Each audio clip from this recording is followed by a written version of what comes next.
Boa noite a todas e todos. Vamos iniciar então a nossa aula de história sobre o declínio do Império Romano. Na semana passada vocês trabalharam um pouco com a professora Mônica as características, né, dessa civilização romana. A gente estava trabalhando Grécia, está trabalhando, depois trabalhou Roma, justamente para a gente pensar um pouco aonde estão os fundamentos disso que a gente chama de civilização ocidental, né? O que é muito importante a gente ter em vista para a gente, inclusive, repensar a questão da civilização ocidental. E hoje, na aula de hoje, a gente vai justamente pegar esse ponto final, o declínio, chamado declínio do Império Romano, e a palavra império aqui é muito importante, porque nós estamos falando de uma transição, de um momento em que Roma primeiro se tornou republicana, como vocês trabalharam com a professora Mônica, mas depois a república se torna um império. Qual é a diferença principal de quando algo que era uma república, como em Roma, se transforma num império? O que caracteriza um império, necessariamente dito, já que a gente ouve essa palavra até hoje? Imperialismos, império, né? Nós ouvimos bastante essas questões no mundo contemporâneo. Porque ali, esse Império Romano, e quando a gente fala de império, nós estamos falando necessariamente de uma expansão de Roma para outros territórios que não necessariamente eram aqueles territórios no qual hoje nós conhecemos como a Itália. Você tinha o Império Romano que ele ia até o Egito, como nós sabemos, e aonde se encontra, onde se consegue entender um pouco do contexto no qual está a nossa mascote deste bloco final, deste bloco, segundo bloco das nossas aulas de história, que é justamente a Cleópatra. A Cleópatra foi fundamental para manter este Império Romano, na medida em que ela era a ponta desse processo de expansão política e econômica deste império naquele contexto, a expansão até o Egito, aonde que de fato ela dominava naquele contexto. Mas hoje nós vamos tentar entender exatamente como se dá o declínio deste império. Como que ele se quebra, professor? O que acontece para que esse império não subsista mais? Afinal de contas, a gente está estudando já bastante aulas, no mínimo 3, 4 aulas, contando com a aula da professora Karina, o quão importante foi essa experiência, tanto da Grécia quanto de Roma, inclusive no que diz respeito à evolução civilizatória, à evolução de determinadas questões, principalmente no nascimento daquilo que nós vimos que é a política, que é a polis, que nasce na Grécia e que de alguma forma, se modifica e traz uma outra novidade com a experiência republicana de Roma, que é justamente a ideia de república. Nós vivemos numa república federativa do Brasil. Da onde que surgiu essa ideia de república, então, professor? Foi nessa experiência de Roma. O que significa pensar o que é essa ideia de república? Entre outras coisas, as instituições republicanas, que são características que nascem neste contexto específico da experiência romana.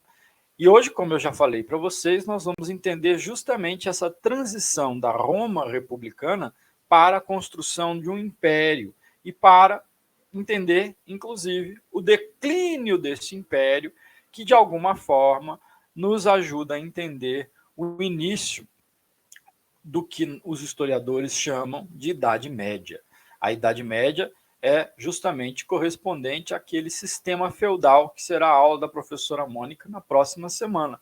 Hoje nós vamos entender como que justamente esse império se quebra e abre margem para a construção de um novo sistema social, de uma nova forma de organizar a vida, que é justamente o feudalismo.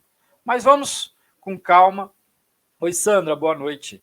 Vamos com calma nessa nossa jornada hoje para entender um pouco dessa questão do Império Romano, em especial do declínio do Império Romano. Antes disso, vocês já sabem, é muito importante assinar a nossa lista de chamada, a nossa presença, que eu vou passar para vocês agora no chat.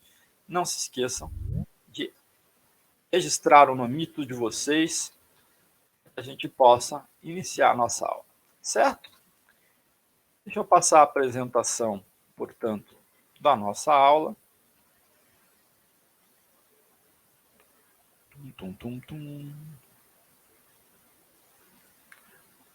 E quem quiser perguntar, por gentileza, se manifeste. Vocês estão vendo?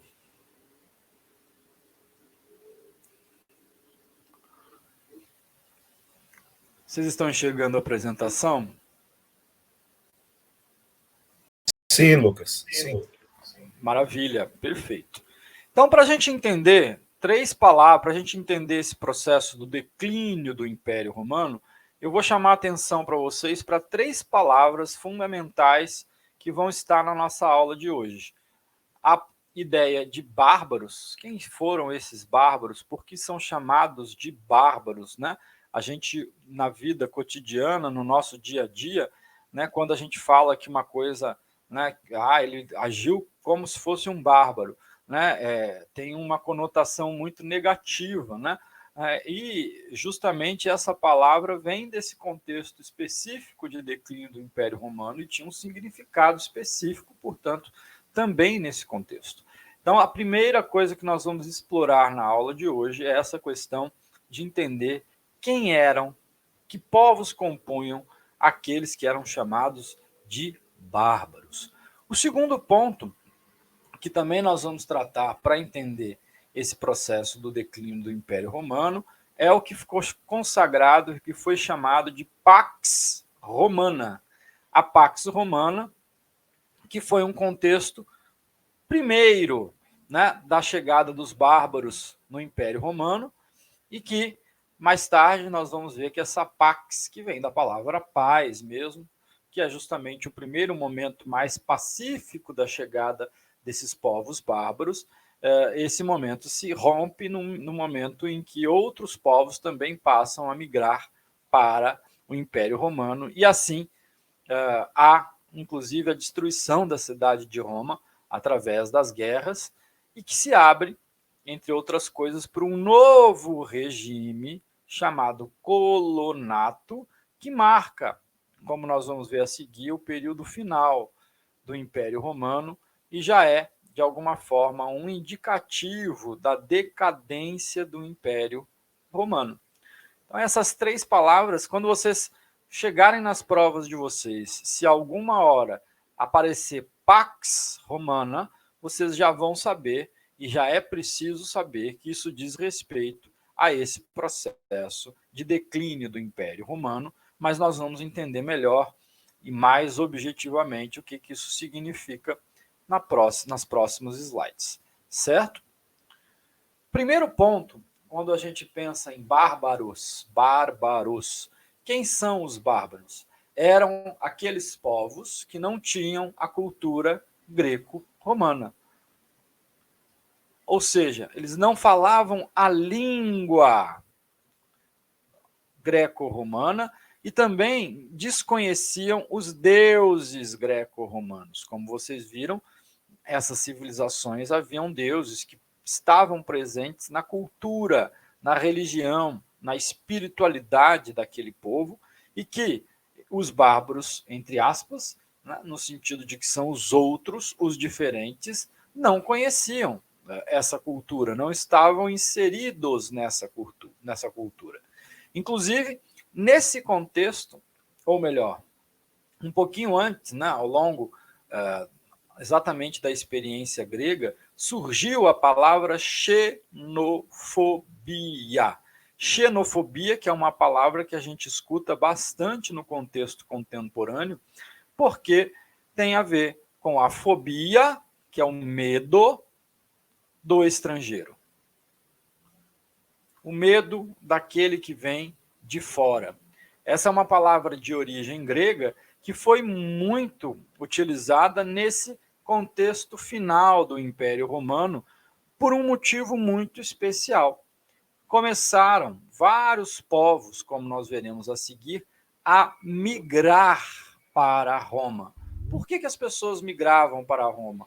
Porque Roma era uma espécie de farol da humanidade, né? Havia se desenvolvido muito, havia uma vida melhor em Roma e, principalmente, como nós veremos a seguir, havia terras em Roma.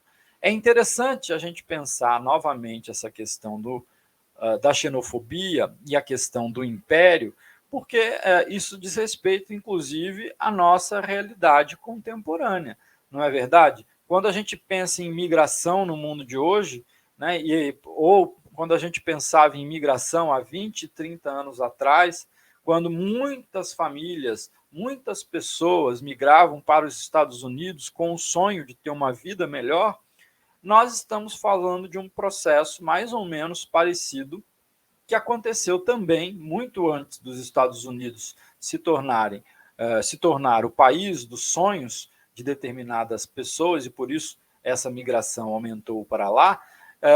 Roma, tal como os Estados Unidos foi há 20 anos, também era considerada uma cidade dos sonhos para quem migrava e, portanto, queria e sonhava também com uma vida melhor. Vejam que interessante a questão justamente do império, porque isso tem a ver com essa noção de xenofobia, que é justamente o medo do estrangeiro, como eu falei para vocês, mas esse medo do estrangeiro, no final, no declínio do Império Romano, ele passa a se tornar ainda mais forte. E não por acaso passaram a chamar esses bárbaros, esses povos, perdão, que eram diferentes, que não tinham a mesma língua, que não tinham os mesmos deuses, que não tinham os mesmos costumes, passaram a chamar esses povos de bárbaros. Eles eram bárbaros, entre outras coisas, porque eles não compartilhavam os mesmos valores que existiam na sociedade greco-romana. Quando o professor fala greco-romana, é porque vocês já sabem que o Império Romano, ou seja, que a experiência de Roma, absorveu muita coisa da experiência da Grécia, não é verdade?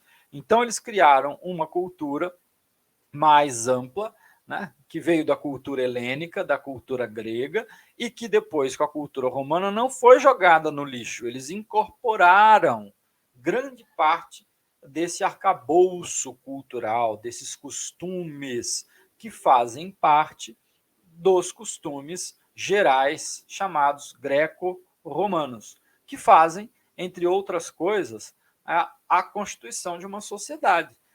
Costumes, professor, tá difícil a gente entender. Ora, um costume político importante para a gente pensar como que eles compartilhavam, como os romanos absorveram a questão da cultura grega, é justamente a questão do Estado.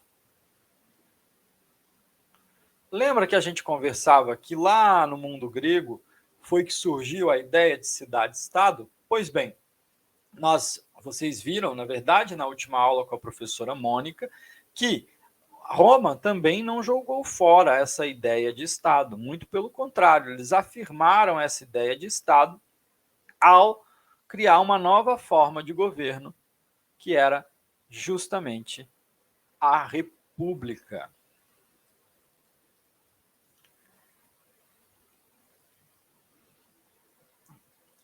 E, entre outras coisas, se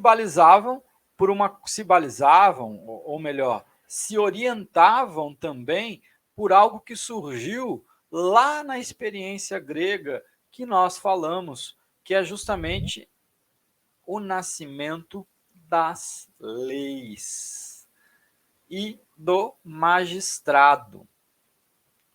É claro, né, professor, que as leis de Roma não eram as mesmas leis da Grécia.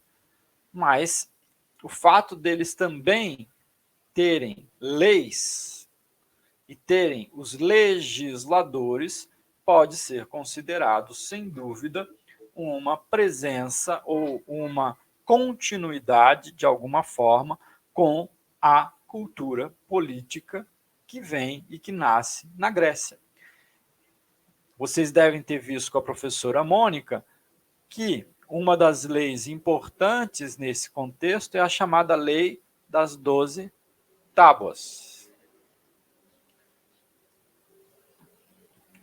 que, entre outras coisas, organizava aquela sociedade romana que se constituiu naquele contexto, sociedade essa que se dividia entre plebeus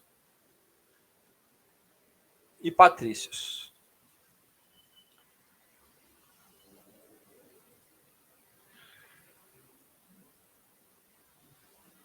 Pois bem, por isso, quando começam esses movimentos migratórios para a cidade de Roma e para o território romano, principalmente porque Roma era esse farol, como eu falei para vocês, de sonhos. Num primeiro momento, nós vamos ver que, embora tivessem algumas guerras por conta de território, esses povos se estabeleceram pacificamente, ou seja, foram incorporados à cultura do Império Romano. Mas, no momento final, que é o momento que nós vamos tocar também com bastante destaque, houve justamente as invasões, chamadas de invasões bárbaras, né, no Império Romano, invasões que, entre outras coisas, destruíram a cidade de Roma. E nós vamos ver justamente esse movimento. O que aconteceu uma vez que, num primeiro momento, houve um certo estabelecimento pacífico desses imigrantes, desses povos chamados povos bárbaros? E por que depois nós temos justamente uma guerra, né? Uma guerra de várias tribos, de vários povos, que, entre outras coisas, levou ao declínio do Império Romano e nos ajuda a compreender o início do que nós chamamos de sistema feudal. Certo? Olha só, vamos pensar quem eram esses bárbaros. Afinal de contas, nós estamos falando de que povos? Quem eram considerados justamente esses bárbaros? Só um parênteses, tem um filme que também fala, né, que traz essa questão da invasão bárbara, para falar justamente do declínio de outro império, que é o declínio do Império Americano, que nós falávamos anteriormente. É um filme recente. Na verdade, são dois filmes que são feitos em momentos diferentes e têm uma continuidade entre si. O primeiro é Invasões Bárbaras, e o outro filme chama-se justamente O Declínio do Império Americano. Por que será que esse filme, ao contar um pouco a história também do declínio de um império, recorre, vai falar com a gente sobre essa questão das invasões bárbaras? A primeira coisa que a gente tem que ter em vista é que os bárbaros não eram bárbaros no sentido, como nós falamos anteriormente, no sentido de que eles eram burros, de que eles não tinham cultura, de que eles eram apenas violentos, que eles não tinham organização, de que eles não tinham costumes. Muito pelo contrário. Bárbaros, quando se fala em bárbaros, a gente está adotando uma visão do Império Romano. Para aqueles que eram do Império Romano, aqueles povos que migravam para aquele território que era do Império Romano eram povos bárbaros. Mas não só porque esses povos migravam, não é só isso que aconteceu. Embora esses povos, de fato, tenham tentado chegar a Roma, quando o Império, ou seja, quando houve a transição da República Romana para o Império, houve também a expansão deste império. Professor, o que é a expansão nesse império? Significa a conquista de terras e territórios. Então, quando houve a expansão do Império Romano, para que, entre outras coisas, ele expandisse o seu território, a sua cultura, o seu poder naquele contexto, os romanos conquistaram vários territórios controlados por esses povos, chamados povos bárbaros. Vocês estão vendo aí no mapinha como que se dá a distribuição desses povos bárbaros no território que hoje nós conhecemos como a Europa. Quem eram esses bárbaros ou esses povos bárbaros? Nós, na Europa Ocidental, ou seja, nessa parte da Europa aqui, nós tínhamos os gauleses, que é justamente a atual França. Nós tínhamos os bretões. Os nomes hoje são mais difíceis, mas é importante que vocês os guardem, né? Os bretões que compõem hoje a atual Inglaterra, ó, e a Escócia, certo?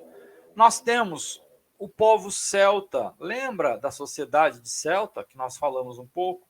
Mas nós temos esse povo celta, que não é o carro, é um povo, viu? Que participava da grande família indo-europeia.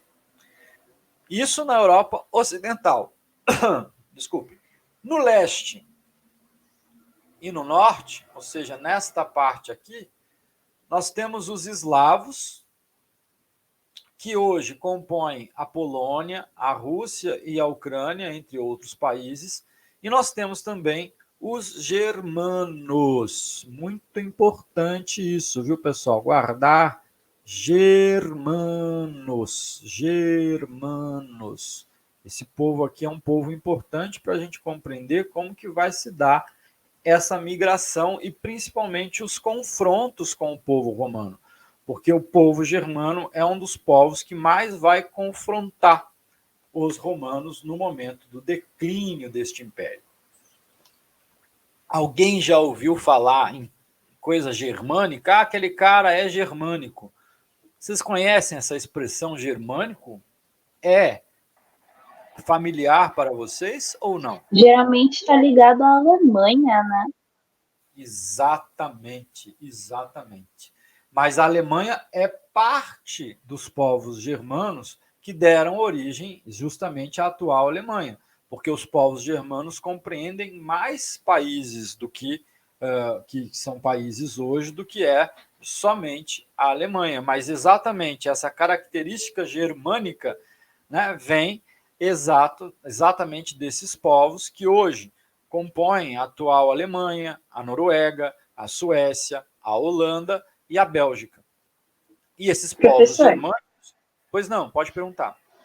Desculpa, deixa eu aproveitar que estão falando. Imagina. Mas ainda hoje a gente fala desses outros países, Noruega, Suécia, Holanda, Bélgica, como germânicos, germanos, né? Porque eu cresci ouvindo Alemanha, sim, voltada a esse. Mas, por exemplo, para mim, esses outros são novidades. Pois é engraçado isso. É porque, na verdade, como a gente vai ver aqui, os povos germânicos se dividem em várias outras tribos, né? Eles eram chamados de povos germânicos justamente porque eles tinham algumas características em comum, que nós vamos ver logo adiante, e uma delas eu vou já adiantar, que é a questão do espírito guerreiro, que compunham, de alguma forma, uma característica daqueles povos, mas eles se dividiam em vários outros povos, tribos menores, digamos assim, como os visigodos, os ostrogodos, olha os nomes, gente, os alanos, os érulos, olha esse nome aqui, ó, os vândalos. Alguém já ouviu esse nome em algum lugar? Vândalos é um nome que ficou conhecido, né? Olha como é que a gente incorpora aquele vocabulário que estava lá atrás, né? Porque hoje o vandalismo, chamar de vândalo é achar que uma pessoa está indo destruir alguma coisa, né? Dá um pouco dessa intenção. Lembra que nós estamos falando de bárbaros? Porque os vândalos, entre outras coisas, destruíram ou tentaram destruir no sentido de tentar conquistar a Alexandria, que era um dos da menina dos olhos, né, do Império Romano, e é ainda considerado uma das 7 maravilhas do mundo, o farol de Alexandria. Se vocês puderem olhar na internet, aí depois, vocês vão procurar Farol de Alexandria, e vocês vão ver que é considerado uma das 7 maravilhas do mundo. Mas quem eram, portanto, esses povos germânicos? Quando a gente pensa em germânico, a gente pensa em Alemanha, vocês têm toda a razão, mas quando a gente está pensando em germânicos, no nosso caso, nós estamos pensando em várias tribos diferentes, que são exatamente, entre elas, os vândalos, os francos, não é algo, é anglo-saxões, saiu errado aqui. Anglo-saxões, os burgúndios e os frisões, que compunham, portanto, estes povos germânicos. Olha aqui onde os anglo-saxões estão. A gente fala povos germânicos, mas os anglo-saxões estão exatamente no território que hoje é a Inglaterra. Daí por isso que depois eles vão até os Estados Unidos, né? Exatamente. Depois, nós temos que lembrar, quando nós fomos estudar a colonização, né, as colônias, que os Estados Unidos foi colonizado pela Inglaterra. E o que eles fizeram, os ingleses, ao colonizar?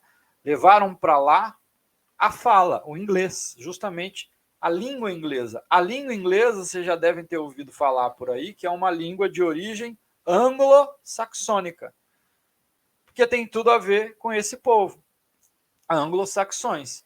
E uma das coisas que é diferente, que os diferenciava, é também a linguagem, a língua, né? O alemão é muito diferente, né, do inglês, né, do sentido da linguagem, né? Aliás, é muito difícil para nós entender o alemão. O inglês é mais fácil. Por quê? Porque os Estados Unidos se fez enquanto império e obrigou que todo mundo soubesse pelo menos um pouquinho de inglês, ainda mais no Brasil, porque a língua lembrem-se sempre disso, antes de qualquer coisa, um instrumento de dominação, principalmente quando se fala nessa questão de impérios. Como nós vamos ver, um dos elementos importantes quando Roma se transforma de uma república para um império, é que eles vão chegando nos territórios que eles queriam conquistar, e o que eles faziam? Destruíam a cultura local para impor os seus valores e as suas línguas. Lembra que eu falei anteriormente que um dos pontos que diferenciavam os povos vistos como bárbaros é que eles não falavam latim? Eles não falavam a língua do império? Qualquer semelhança com a realidade não é mera coincidência. De fato, a linguagem é também um instrumento de dominação. E grande parte dessa diversidade, portanto, desses povos que compõem os povos germânicos, entre outras coisas, a língua. Mas vejam só, e é importante que vocês vejam isso no mapa, por isso que eu gosto de trazer o mapa, para vocês verem o tamanho desse Império Romano. Olha o tamanho desse império. Aqui está Roma, que é uma das capitais do Império Romano. E qual é a outra cidade fundamental que ajuda a manter este Império Romano? Constantinopla. Então vamos guardar essas duas cidades, Roma e Constantinopla, porque são duas cidades fundamentais para a manutenção do domínio do Império Romano, e por isso vocês vão ver logo mais que são duas cidades que são atacadas, entre aspas, pelos bárbaros, são destruídas pelos bárbaros no seu confronto com o Império Romano, e que nesse confronto o Império Romano perde, e o declínio dele se dá justamente, o declínio final, né, desse Império Romano se dá justamente nesse período. Roma, que ajudava, que entre outras coisas era muito importante para manter o domínio do Império Romano Ocidental. Por que ocidental, professor? Porque está do lado esquerdo do mapa, está para lá, mais para o lado do Brasil do que para o lado da China, por exemplo. E Constantinopla, que era muito importante para controlar o Império Oriental. de Roma. Olha Professor. o tamanho desse império. Pois não, querida. Oi, desculpa. No caso, os vikings, por exemplo, eles seriam dentro dos germânicos? Exatamente. Boa lembrança. Boa lembrança. Eu até não vi o nome. Boa lembrança. Os vikings fazem parte, porque os vikings necessariamente não eram um povo, era uma cultura, né? A Sim. cultura viking. Você tinha vários povos que compunham essa cultura viking. Então, e qual é a imagem que a gente tem dos vikings? Assim, se eu perguntasse para vocês agora de cara, quem são os vikings? Que imagem a gente tem deles? Eles são guerreiros, politeístas, que têm sua própria língua. Tem sua própria língua, politeístas. Mas vocês já viram aquela imagem meio assim como tem dessa ideia de vândalos que a gente incorporou de uma forma muito mal feita, a imagem do viking que só toma cerveja, bate nos outros e que não tem nenhum tipo de educação? Sim, em filmes, Né? em todos aqueles homens que são mais brutos, que são enormes, né? Que são assim, paredes. Exatamente. Sim. Então, essa concepção, essa visão que a gente tem desses povos, vem muito desse contexto. Pode falar. Quem queria falar? Pode falar. Quando a gente está, só para lembrar vocês, portanto, quando a gente está tendo essas visões, né, meio que da onde a gente não sabe muito bem de onde vem, né, porque elas se apresentam para nós e a gente vai construindo, a gente está tendo a visão de quem? Do Império Romano. A gente está tendo a visão daqueles que foram conquistados, não que foram conquistados e declinaram, né, que o Império entrou em decadência. Mas nós estamos tendo a visão do Império. Na visão do Império, e é isso que é importante a gente ter em vista aqui, na visão do Império, de fato, esses povos eram bárbaros. Aliás, um parênteses, quando a gente vai estudar a Idade Média, por que eles chamam de Idade Média?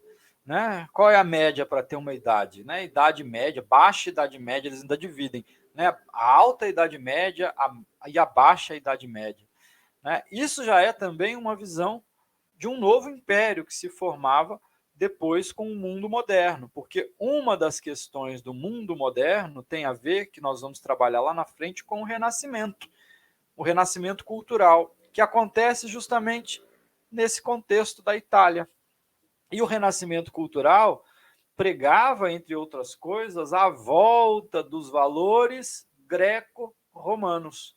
E a Idade Média era considerada a Idade das Trevas, justamente porque eles achavam que era uma idade, que era um momento da história em que não se tinha pensamento, que era dominado só pela igreja, que não se tinha bons costumes, e é uma visão, de alguma forma, preconceituosa da própria história, que nós vamos ver, e se forem cobrados em vestibulares, em Enem, vai aparecer a Idade Média. A gente incorporou essa ideia vem depois, lá do Iluminismo, mas ela está, na sua raiz, na sua origem, presente aqui, ó, nesta noção do Império Romano.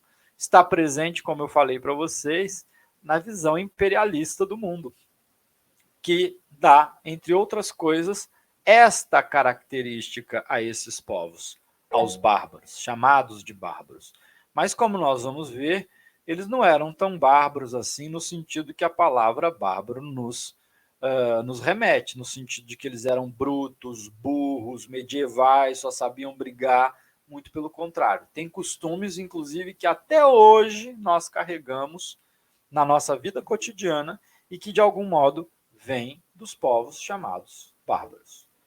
Mas o importante aqui é vocês terem dimensão um pouco dessa distribuição geográfica desses povos e olhar com bastante atenção estas tribos que compõem, no geral, os povos germânicos, porque, como eu já falei para vocês, os povos germânicos serão atores muito importantes que marcarão o confronto que leva o fim do Império Romano, certo? Mas o que buscavam esses povos germânicos? Vamos falar desses povos especificamente. O que buscavam esses povos germânicos quando eles passaram a migrar para a Roma, para o Império Romano, melhor dizendo? Bom, a gente já viu que o Império Romano tinha se desenvolvido muito. A gente já viu que o Império Romano, de fato, quando ele se expande, ele começa a explorar territórios, muitas vezes, que eram desses povos germânicos. Mas num primeiro movimento, num primeiro momento em que esses povos migram em busca de uma vida melhor, eles estão buscando algo que é fundamental desde lá da Grécia, que a gente falava que a terra era a riqueza, aqui continua sendo a terra uma riqueza muito importante, sobretudo as terras férteis, aonde se podia plantar. Então, esse primeiro movimento de imigração desses povos germânicos, daquelas várias tribos, daquelas vários clãs que constituíam os povos germânicos, é este movimento em busca de terras férteis que existiam no então Império Romano. Professor, Pois não? eu posso só recapitular para ver se eu estou entendendo esse link? Claro. Tiveram as 12 tábuas, que foi aonde os patrícios começaram a ter ali problemas com os outros caras, que eu esqueci o nome agora, desculpa, que teve aqueles dois irmãos que aí foi na aula da professora Mônica. Exato. E aqueles dois irmãos que estavam lutando para mais direitos para o povo e teve a redistribuição de terra. Exato, exatamente. E Nós aí, tivemos um com essa contexto. Desculpa. Perdão, é que a redistribuição de terras era para aqueles pertencentes ao povo romano. Ah, tá. Certo? Mas não foi isso que chamou a atenção dos bárbaros. Isso também chamou a atenção dos bárbaros porque ali havia uma grande quantidade de terras férteis. Deixa eu voltar para o outro slide para a gente ver o tamanho do império. Olha o tamanho do Império Romano. Olha a quantidade de terras férteis que ali existia. Olha a quantidade e a possibilidade que eles poderiam ter naquele contexto. Mas agora, eles não teriam direito, teriam? Não teriam necessariamente, não teriam o direito, é verdade, você tem toda a razão.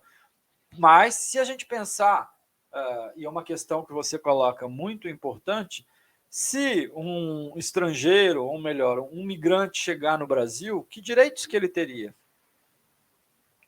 Nenhum. Será que ele não tem nenhum hoje, no mundo de hoje? Não, hoje sim, ele tem o direito de tentar crescer e tal, e viver aqui.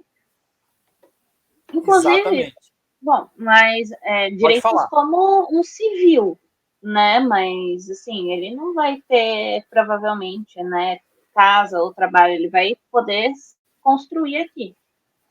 Está correta. Ótimo, porque a gente já pensou, a humanidade já pensou bastante nessa questão, né? O que está acontecendo na Europa? Né? Quando a Europa estava bombando economicamente, os migrantes eram super bem-vindos, porque eles iam limpar latrina, eles iam trabalhar nos pubs, eles iam limpar a casa das pessoas. Então, o que eu estou dizendo aqui é que, por mais que os bárbaros não fizessem parte daquele contexto do povo romano em si, não pudessem, portanto, se beneficiar de eventuais políticas, porque naquele contexto já existia política. Essa é uma novidade, como vocês viram com a questão da lei das 12 tábuas. Se eles não podiam se beneficiar, por que será que num primeiro momento, e essa é a questão que eu trago para vocês, houve, de alguma forma, uma absorção, ou seja, eles puderam entrar pacificamente no país? Da onde que veio essa ideia de que, num primeiro momento, os povos germânicos, de alguma forma, entraram no Império Romano? Houve confrontos, porque um dos elementos importantes do Império é a demarcação, exatamente a questão que a gente está falando, a demarcação do território. Não é verdade? E de quem pode entrar nesse território e fazer parte dele. Agora, isso pode se modificar dependendo do grau de imigração, de quantos migrantes vão, de o que está acontecendo, se tem terras, se não tem terras. Num primeiro momento dessa migração, como nós vamos ver, num primeiro momento, houve de fato uma absorção dos povos germânicos, mas essa absorção não se deu de modo pacífico, né? E essa absorção e esse modo pacífico dessa absorção, ele só vai dar certo no momento que a gente chama de Pax Romana, que é o segundo contexto e a segunda palavra que eu coloquei para vocês no início da aula. A Pax Romana é justamente um momento específico de Roma em que eles incorporam esses povos germânicos, mas depois não incorporam mais.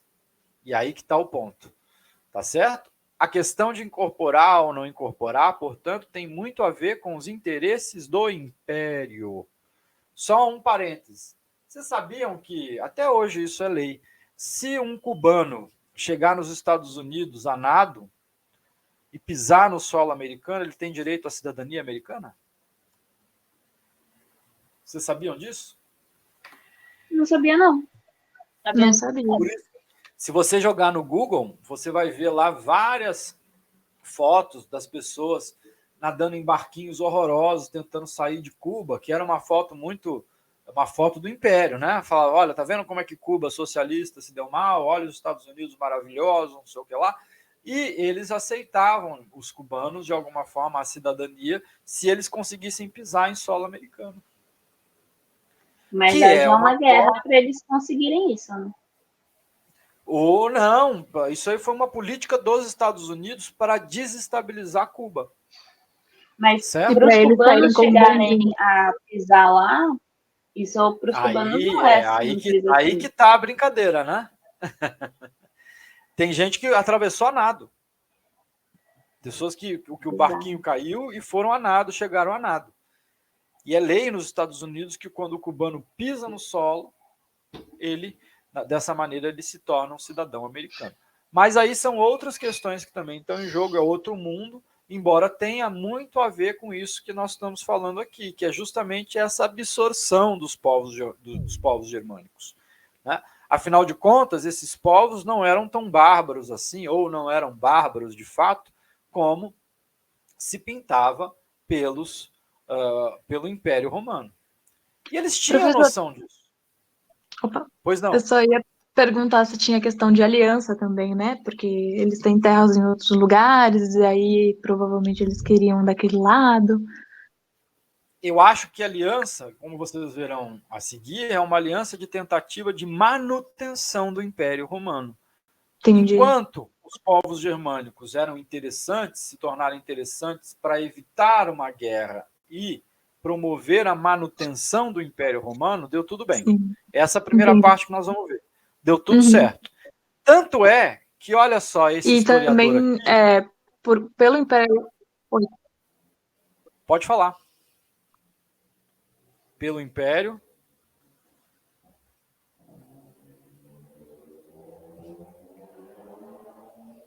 Desistiu de falar? Oi, desculpa que travou. É que eu ia perguntar se, pelo fato do Império Romano ele estar, nesse momento, talvez ainda entre aspas, em ascensão, eles pegavam os germânicos também, eles eram acolhidos para exército mesmo também, não sei. Isso, é exatamente o que eu ia falar para você. Beleza. Eu vou falar para vocês, porque é esse o ponto essencial. Né? Nesse primeiro momento, não foi assim tão simples. Chegou, foram absorvidos, legal, vem cá que vocês estão convidados para a festa. Não foi desse jeito também. Houve um confronto de início que poderia levar, de fato, a um confronto maior que desestabilizaria o Império Romano de então. Então, o que eles pensavam? O que foi a Pax Romana, que nós vamos ver logo, logo? Foi justamente pensar de que forma a gente pode incorporar esses povos germânicos para pensar, entre outras coisas, para expandir, entre outras coisas, o nosso império. Porque uma das coisas que o Império Romano fazia, gente, e que os Estados Unidos faz de qualquer maneira, ainda hoje, é chegar nos lugares e roubar, de alguma forma, se apropriar das culturas desses povos e dizer que era deles. Os Estados Unidos têm um museu em Nova York que tem obras que são do mundo inteiro, que não deveriam estar lá. Tem coisas do Egito que deveriam estar onde? No Egito. Por que não estão no Egito e estão lá? Ninguém é um império sem olhar para essa experiência do Império Romano. E isso é que é importante a gente ter em vista. Foi a primeira experiência de império, de fato, que nós tivemos. Também o Império Persa existia, mas este império foi essencial para a gente pensar os impérios contemporâneos. São coisas diferentes, são mundos diferentes, mas tem coisas muito parecidas. Tanto é que uma das primeiras coisas que se passa a pensar quando se quer se aproveitar de um determinado povo, digamos assim, é entender esse povo, que é uma das tarefas deste historiador, do Tácito. Já ouviram falar dele? É um historiador que escreveu a obra Germânia, no ano de 98, o ano de 98 depois de Cristo. No ano de 98, ele escreve justamente esse livro para entender quais eram as características culturais mais importantes destes povos germânicos. Aqui vocês estão vendo a representação do elmo. O que é o elmo, professor? O elmo é uma representação do espírito guerreiro que, de alguma forma, estava presente nas diferentes tribos e clãs que constituíam esses povos germânicos. Vamos pensar, então, nessas características desses povos germânicos, nas características que o próprio Império pesquisou através do seu historiador, do Tácito. Olha aí, novamente, a história fazendo a diferença no sentido de se ter algo escrito, né, sobre esses povos, mesmo que seja algo do Império. O Império tinha a dimensão de que era importante ter algo escrito. Até hoje nós temos essa dimensão. Mas vamos pensar quais eram as características. Diferente de Grécia, e principalmente diferente da Roma daquele momento, esses povos, essas tribos, não pensavam na ideia de Estado. Não existia essa ideia do Estado como um organizador da vida, né, como um elemento importante na organização da vida. Como que eles organizavam e deliberavam as suas decisões? Através de uma assembleia de guerreiros. E essa assembleia de guerreiros é um dos elementos que dá origem à nobreza medieval. A nobreza medieval é a nobreza da Idade Média. Medieval, média, tem a ver com a Idade Média, que vai ocorrer justamente após o declínio do Império Romano. Como que era a organização da vida? A vida era centrada naquelas tribos, cada um tinha sua tribo ou clã. De modo que, como que se davam os laços entre as pessoas? Eram os laços de família. Laços de família significava, naquele momento, necessariamente laços de sangue. Por isso que tem essa ideia de CIP. O que é essa ideia de CIP? Nunca ouvi falar sobre isso. Guardem essa ideia. CIP é a ideia de linhagem. A ideia de linhagem significa justamente a ideia desses laços de sangue. As pessoas se organizavam, portanto, segundo esses laços de sangue, segundo a linhagem CIP que elas tinham, e por isso a vida era muito centrada na tribo ou no clã em que elas viviam. E os costumes, professor? O casamento era monogâmico. O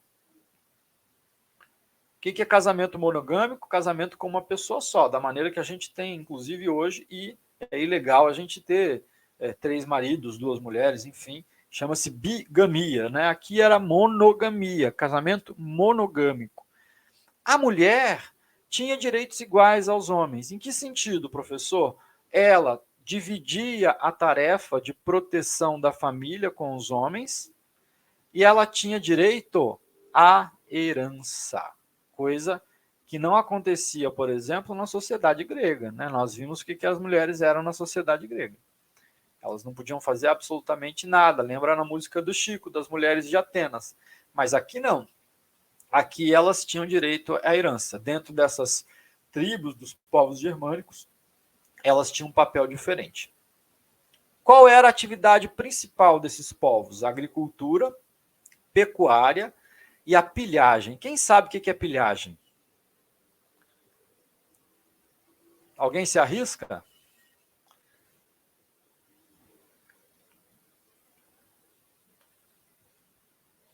Sabe o que é pilhagem, gente? É o saque. É você chegar num lugar e justamente sacar, como eles fizeram em Roma e tentaram fazer em outros lugares. A pilhagem era um recurso que eles utilizavam para aumentar a renda das tribos. Isso é importante. E só esse elemento que muitas vezes é levado em consideração. Eles chegam, destroem tudo, pilham tudo. Pilhagem é justamente você pilhar e roubar. Por exemplo, nós tivemos uma colonização aqui no Brasil que foi uma colonização de pilhagem, né? Que é uma colonização de saquear tudo que era riqueza brasileira e mandar essa riqueza para fora. Isso é pilhagem. Não se esqueçam dessa palavra, pilhagem, é muito importante, tá? Como que se organizava a economia? Você tinha escravos domésticos, que trabalhavam nas casas dos clãs ou das famílias, e aqueles escravos temporários por dívidas, que em geral eram escravos contraídos ou escravos provenientes das guerras que esses povos germânicos faziam, e quando ganhavam, grande parte das vezes eles ganhavam as guerras, eles tinham esses escravos temporários também por dívidas, ou porque uma pessoa deixou de fazer determinada coisa, ela ou pagar determinada dívida, entre aspas, embora não seja diferente essa ideia da dívida, né, do mundo de hoje, ela se tornava um escravo temporário, um escravo por dívidas. Não se esqueçam que tem uma coisa muito interessante que até parece bastante com quando a gente estava discutindo as tribos indígenas no Brasil, em especial os tupinambás, né? A caça e a pesca nessas tribos eram feitas coletivamente, né? Era algo coletivo. E a religião, ou seja, a espiritualidade, digamos assim, ela estava muito baseado em seres mitológicos ou mesmo seres humanos, mas num culto ao espírito do guerreiro, né? E havia também sacrifícios, né? Sacrifícios de animais e sacrifícios humanos. Sacrifício, sacrificação, né? Você matar um ser humano, matar um animal, havia esse tipo de ritual, mas no sentido de trazer à tona esse espírito guerreiro dessa sociedade. Vocês estão percebendo que era, sociedade não, desses povos, que esses povos eram muito da guerra, eram muito da batalha, eles eram povos que tinham uma cultura gigantesca, mas a sua vida, né, a sua organização de costumes, de cultura, era muito voltada à questão da guerra, né, desse espírito guerreiro, de se defenderem. E um dos pontos que eles desenvolveram muito, os povos germânicos, é justamente a metalurgia, em razão, inclusive, desse espírito guerreiro, porque eles desenvolviam armas que eram sofisticadas para a época, carros de combate e navios muito sofisticados também para aquele contexto. Então, quando a gente lembrar dos povos germânicos, não esquecer desta figura do elmo, que é a figura do espírito guerreiro que, de alguma forma, estará presente a todo momento nessas diferentes clãs, nesses diferentes tribos que constituem os povos germânicos. Certo? Dúvidas? Professor, só uma informação também, que eles eram, por causa dessa questão da metalurgia e de construções de navios, eles eram muito bons em navegações também, né? Muito bom em navegações, muito bons, exatamente. Eles construíam os navios talvez mais sofisticados daquele contexto. Vocês acham que o Império não sentiu que eles eram desenvolvidos pra caramba? Por isso que eu volto a repetir o mote da aula de hoje. Bárbaros. Bárbaros. Bárbaros é a maneira que o Império os viu, mas eles tinham elementos super desenvolvidos de civilização, entre outras coisas, essa metalurgia, as armas, os carros de combate e os navios. Então, eles eram bons de guerra. Bons de guerra. Não se esqueçam disso. Bons de guerra significa ter uma organização que não tinha um Estado que vai guerrear, eram eles mesmos que guerreavam, né, e guerreavam coletivamente, assim como caçavam e pescavam coletivamente. As mulheres também, elas iam, e tinham o desenvolvimento dessa metalurgia, dessas armas que os ajudavam justamente, ajudava a consolidar esse espírito guerreiro dos povos germânicos. Então vamos ver como é que foi a chegada primeiro desses povos germânicos nesse primeiro contexto, que eu falei para vocês, de quando inicia as migrações pacíficas e gradativas, digamos assim, desses povos, né, justamente compõem o momento da Pax Romana.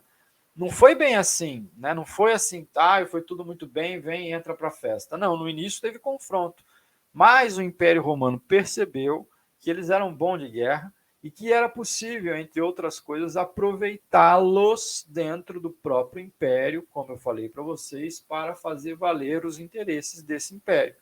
Aonde foi sendo absorvido, portanto, esses povos germânicos no contexto do Império Romano? Eles, em geral, estavam no serviço militar, ou seja, eles incorporaram esse espírito guerreiro num primeiro momento a favor do Império, a serviço do Império, e formaram o exército de mercenários. Mercenários é justamente o povo que não era romano, mas que lutava pelo Império Romano, e em geral eram esses povos germânicos. E no trabalho agrícola, que era o trabalho principal daquele contexto. Então eles foram absorvidos justamente nesse período de transição do período republicano para o período imperial. Que foi... Professor, Pois não. Eu não entendi essa questão dos mercenários. Você podia, por favor, repetir? Claro que eu posso. E faltou um R aqui, ó. Os mercenários eram justamente aqueles que eram contratados pelo Império Romano, que não eram romanos, como os povos germânicos, a gente está falando exatamente disso, que eles não eram romanos, mas eles tinham um espírito guerreiro, um espírito bélico, um espírito da guerra muito forte. Então, eles foram recrutados pelo Império Romano para fazer parte do Império Romano, não como de fato soldados romanos, mas como mercenários, porque eles não podiam ser soldados romanos, porque eles não eram romanos. Então, eles eram chamados de mercenários. Aqueles que eram, portanto, de alguma forma, entre aspas, contratados para trabalhar, para fazer valer a sua força no exército do Império, mas que não necessariamente eram romanos. Compreendido? Saquei. Obrigada. Imagina. Aliás, isso vai dar muito problema depois. Esse é o ponto que vai levar, inclusive, ao declínio da guerra, né? Ao declínio, perdão, do Império Romano, né? Quando eles vão perceber que o exército romano está cheio de mercenários e que eles podem justamente ir contra o Império. E foram. Mas antes disso, por isso que é importante a gente lembrar, muito importante, viu, pessoal? Isso aqui é muito importante, além de ser importante para a gente entender esse contexto inicial das migrações dos povos germânicos, cai muito nas provas do Enem, viu? Que é esse contexto que vai do imperador Otávio Augusto até a morte do imperador Marco Aurélio. Qual é o ponto essencial que o imperador Otávio Augusto ele fez, enquanto política, para permitir que essa Pax Romana acontecesse naquele contexto? Primeiro ponto essencial, eles passaram a absorver a cultura dos povos germânicos. Como eu falei antes para vocês, o que eles faziam? Geralmente, quando dominavam um povo, destruíam e tentavam impor a sua cultura sobre um determinado povo. Mas uma das características dessa Pax Romana foi quando, entre outras coisas, eles passaram a absorver aqueles costumes, aquela organização da vida, o próprio espírito guerreiro que constituía esses povos germânicos, que é uma política que foi muito importante para manter um primeiro momento, entre aspas, de paz nesse processo de migração que aconteceu nesse período. Quais foram as medidas, professor, que o imperador Otávio Augusto, nesse momento da Pax Romana, estabeleceu, portanto, no Império Romano de então? Bom, ele fez uma reforma no sistema de impostos, que é a tributação, que é muito importante, desenvolveu as estradas e criou um correio oficial, uma espécie de correio, né, como a gente entende hoje, e estabeleceu o exército permanente e a guarda pretoriana. O exército permanente, justamente aonde não entravam os mercenários, porque era um exército permanente. Os mercenários não podiam ser permanentes, eles estavam ali